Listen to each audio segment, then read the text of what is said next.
माही के सामने अब गौतम की असलियत पूरी तरह से उजागर होने वाली है।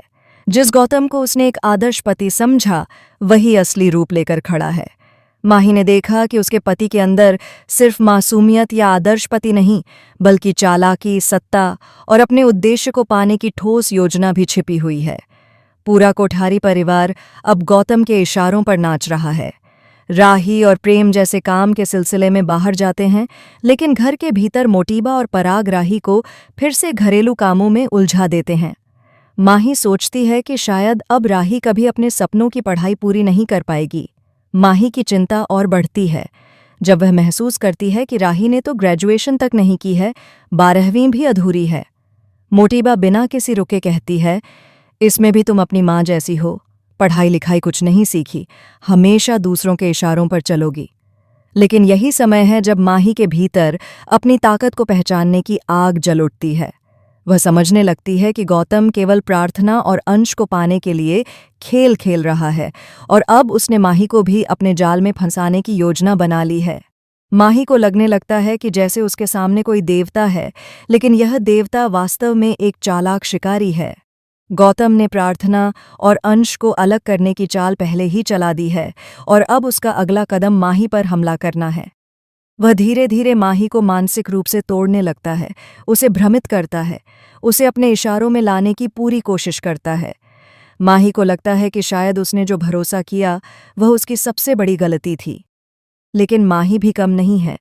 उसने अब यह तय कर लिया है कि वह गौतम के जाल में फंसने नहीं देगी। वह अपने अंदर छुपी ताकत को पहचानती है। वह जानती है कि अगर उसने समय रहते कदम नहीं उठाए तो वह भी खो सकती है, न केवल खुद को बल्कि अपने पूरे परिवार को भी। गौतम अब हर मोड़ पर अपनी चाल चलता है। वह प्रार्थना के करीब आता है, लेकिन यह सब केवल अपनी मंशा के लिए। माही देखती है कि गौतम अपने मासूम चेहरे के पीछे कितना काला खेल खेल रहा है, लेकिन अब माही का दिमाग भी तेज हो रहा है। उसे समझ में आने लगता है कि हर बार जो उसने गौतम को माफ किया, हर बार जो उसने भरोसा किया, वह सिर्फ गौतम की जीत को आसान बनाता रहा। अब माही का सामना सिर्फ गौतम से नहीं है, बल्कि पूरे जाल से है जो उसने अपने इशारों में बुना है। उसे पता चलता है कि गौतम प्रार्थना और अंश दोनों को पाने के लिए कोई भी हद पार कर सकता है। वह तैयार है अपने परिवार की सुरक्षा के लिए लड़ने के लिए, चाहे कितनी भी बड़ी साजिश क्यों न हो।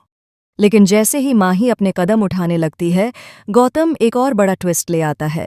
वह केवल प्रार्थना को पाने के लिए नहीं, बल्कि माही को मानसिक रूप से तोड़कर उसे नियंत्रित करके अपने उद्देश्य को पूरा करना चाहता है।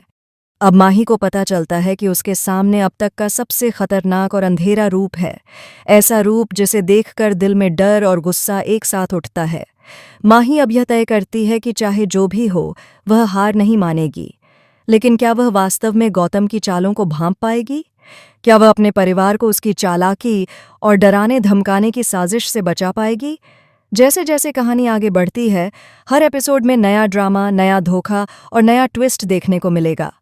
माही की लड़ाई केवल बाहरी दुश्मनों के खिलाफ नहीं है, बल्कि उसके अंदर के डर और संदेह के खिलाफ भी है। दोस्तों, यह वह समय है जब माही के सामने जीवन की सबसे बड़ी परीक्षा है। क्या माही गौतम की साजिशों को बेनकाब कर पाएगी, या वह भी उसके जाल में फंस जाएगी? इस कहानी में हर मोड़ पर रोमांच, हर दृश्य में सस्पेंस और हर फैसले में धोखे का तड़का है। एक ऐसा ट्विस्ट आने वाला है जो पूरी कहानी को पलट कर रख देगा। माही और गौतम के बीच की टक्कर अब केवल शक्ति की नहीं, बल्कि मानसिक चालाकी और विश्वास की भी है। देखना यह होगा कि इस हाई वोल्टेज ड्रामे में कौन जीतेगा, मासूमियत और साहस या चालाकी और पाखंड।